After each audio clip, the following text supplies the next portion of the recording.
90-90 hip stretch. Going through, making sure you have a 90-degree angle on the front knee, also the back knee.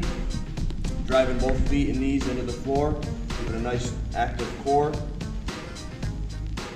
And then as he leans forward here, he's going to try to make sure he's not putting any weight in his hands. And he's going to flip, making sure that he's driving both knees up, keeping both feet on the ground the whole time. No hands here, no hands. Activating our internal and external rotators. And we'll do the same thing on this side.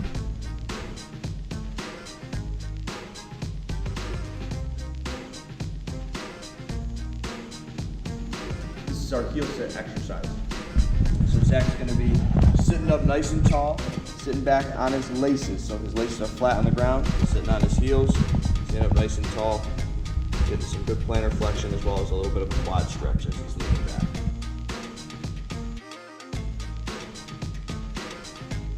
This is our toe sit. So similar to our heel sit, but now Zach's digging his toes into the ground. Getting some toe flexion. Again, still sitting back on his heels, leaning back, do a little bit more of a quad stretch. We are adductor rock here. So Zach is going to have one leg out to the side. That leg is going to be straight, foot flat, toe forward.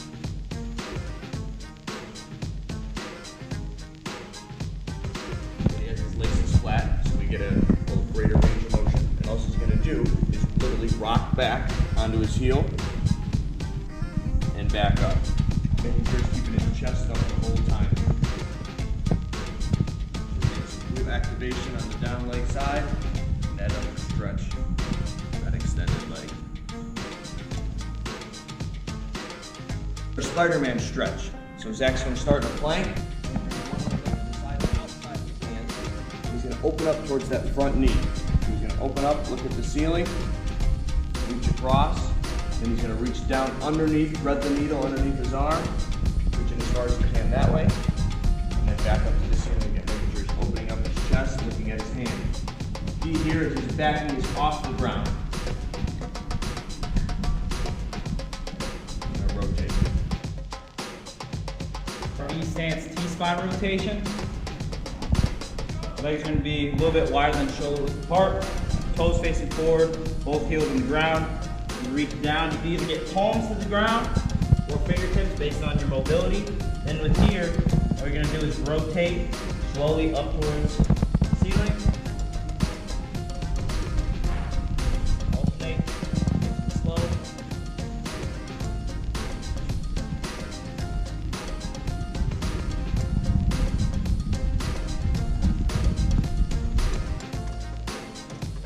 Here we have our toe touch squat. Feet are going to be shoulder apart, toes facing forward. There's going to be a couple actions with this. First action is that hinge motion. So you're pushing your hips back towards the wall. From there, knees are slightly bent. You're going to reach down towards your toes. Back is flat. You're going to pull yourself into the ground. From here, raise your arms up. Try and get some T-spine extension. From here, as far as you can go, stand up.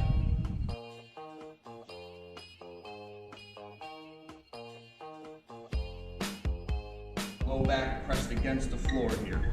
If I try to push my hand underneath his low back, I cannot. It's pressed against his floor. Nice active core.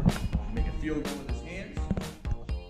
He's going to slide up, pressing elbows, fingertips into the floor the whole time, actively pressing. We're just going to slide, down and up. Focusing on a good breathing pattern. Exhaling on the way up.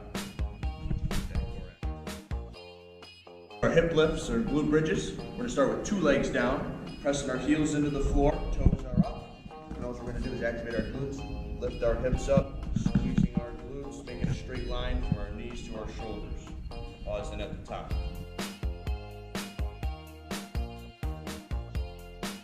Our single leg glute bridge, obviously very similar to our double leg. We're going to extend one leg straight out. So the straight leg, you're going to have it even with the down leg thigh. And then we're just going to do the same hip lift here.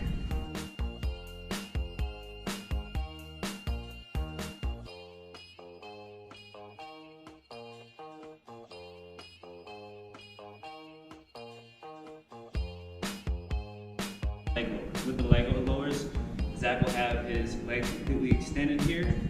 Toes are going to be trying to pull towards the ground. And then one at a time, he's going to alternate his leg down to the side. So good. Opposite leg.